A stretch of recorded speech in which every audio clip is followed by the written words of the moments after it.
یہ مقام احد ہے اور یہ وہ مقام ہے جہاں پہ میرے آقا علیہ الصلوۃ والسلام نے اسلام کی دوسری جنگ لڑی ہے۔ اس جنگ میں 1000 صحابہ کرام تھے اور 10,000 کفار تھے۔ ان کے پاس اسلحہ بھی لڑنے کو نہیں تھا، اور 1000 میں سے بھی 300 منافق تھے جو راستے میں ہی نکل کے چلے گئے تھے، 700 رہ گئے۔ کریم آقا علیہ الصلوۃ والسلام نے یہاں آ کے جنگ لڑی اور وہاں کے مکہ کے کفار آئے۔ میرے آقا علیہ الصلوۃ والسلام یہ چھوٹی پہاڑی ہے، حضرت علی کو کمانڈ دی، کہا کہ اس پہاڑی پہ کھڑے ہونا ہے سارے صحابہ نے، جب تک میں نہ کہوں آپ نے یہاں سے ہلنا نہیں۔ صحابہ نے یہاں پہ صحابہ نے یہاں کھڑے ہو کر یہاں نیچے یہاں پہ جنگ ہوئی ہے، سامنے یہاں پہ جنگ ہوئی ہے، اور کمسان کے اوپر سے ایسے تیر مارے کہ صحابہ اکرام نے کہ ان کے چھکے چھوٹ گئے اور وہ بھاگ گئے۔ خالد بن ولید ابھی مسلمان نہیں ہوئے تھے، یہ سب سے بڑے مسلمانوں کے لیڈر بنے بعد میں، اس وقت کافروں میں تھے۔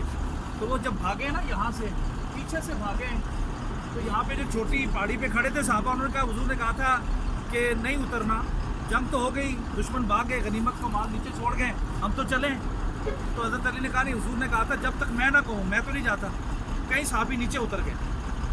پیچھے سے پر خالد بن ولید نے دیکھا کہ وہ سارے صحابہ نیچے آ گئے، تو پیچھے سے انہوں نے حملہ کیا 70 صحابہ اکرام یہاں پہ ہمارے شہید ہوئے، صرف اس غلطی کی وجہ سے۔ حضور نے فرمایا تھا ہٹنا نہیں، علی نہیں ہٹے، اور علی رضی اللہ تعالیٰ نے وہاں پہ ڈٹ کے مقابلہ کیا، تب جا کے ان کی جان چھوٹی اور صحابہ اکرام کو اللہ نے پھر فتح دی اور پھر بھاگے، لیکن 70 جانیں گئیں، ان میں سیدنا امیر حمزہ بھی گئے۔ حضرت عمر بن جموں اپنے سارے بچوں سمیت یہاں پہ آئے ہوئے تھے، اور انہوں نے دعا کر کے آئے تھے مدینہ سے، یا رسول اللہ مجھے، لنگڑے تھے وہ، حضور نہیں جا رہے، کہ یا رسول اللہ مجھے جانے دے، کہا بچے جو جا رہے ہیں 4 آپ کے، کہا نہیں میں بھی جاؤں گا۔ پھر حضور نے جب اجازت دی نا تو رقص کرنے لگے، رقص کرتے کرتے یا اللہ مجھے وہاں پہ موت دے، پھر میں واپس مدینے نہ آؤں، یعنی مرا زندہ نہ آؤں۔ یہاں پہ شہید ہوئے، جب اونٹوں پہ یہاں سے کچھ لاشیں جنت البقیع میں لے کے گئے، چند لاشیں یہاں پہ، زیادہ لاشیں جنت البقیع میں لے کے گئے مجاہدین کی۔ تو جب عمر بن جموں کو اونٹ پہ رکھا جاتا، اونٹ چلتا نہیں تھا، پیچھے پیچھے ہٹتا تھا، حضور مسکرا کے فرمانے لگے عمر نے قسم کھائی تھی، اس لیے اس کو یہاں پہ میرے چچا کے ساتھ دفن کرو۔ تو امیر حمزہ وہ چہیتے چچا ہیں جن کی شہادت پر حضور گڑ گڑا کے روئے تھے، اور جنہوں نے مارا تھا ابو سفیان، اور ان کی بیوی ہندا نے ان کا کلیجہ چبایا تھا، آنکھیں نکال دی تھی، کان کاٹ دیے تھے، ناک کاٹ دیا تھا، اور آپ کا سر مبارک کھول کے اس میں شراب پی تھی، قسم کافر تھے نا۔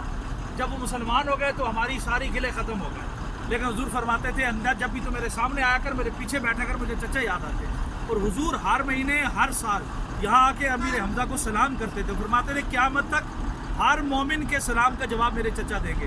اور اگر جس نے مجھے راضی کرنا میرے چچا سے سوال سفارش کر کے آئے گا تو میں فوراً اس کی بات مانوں گا۔ اب آپ اپنی سفارشیں، اپنی گزارشات، اپنی تمنائیں امیر حمزہ کو پیش کرنی ہے کہ حضور آپ کے چچا ہیں، آپ چچا ہیں، اپنے بھتیجے ہیں، حضور علیہ الصلوۃ والسلام نبی ہے، رسول ہے، رحمۃ اللہ عالمین ہے، ہم آپ سے سفارش کرتے ہیں، آپ حضور سے ہمارا یہ معاملہ طے کروا دیں۔ اور حضور فرماتے پھر ہو ہی نہیں سکتا مسئلہ حل۔ تو یہ وہ چھوٹی پہاڑی ہے، اس پہ صحابہ کھڑے تھے، رسول کھڑے تھے، لوگ بھی جاتے ہیں محبت سے، یہ وہ جگہ ہے، اور یہاں پہ شہید ہوئے تھے، وہ جگہ جاتے پہلے امیر حمزہ کو سلام کرتے ہیں، اس کے بعد وہاں پہاڑی پہ چڑھتے ہیں، اس کے بعد دعا کر کے نکلتے ہیں۔ چلے آئے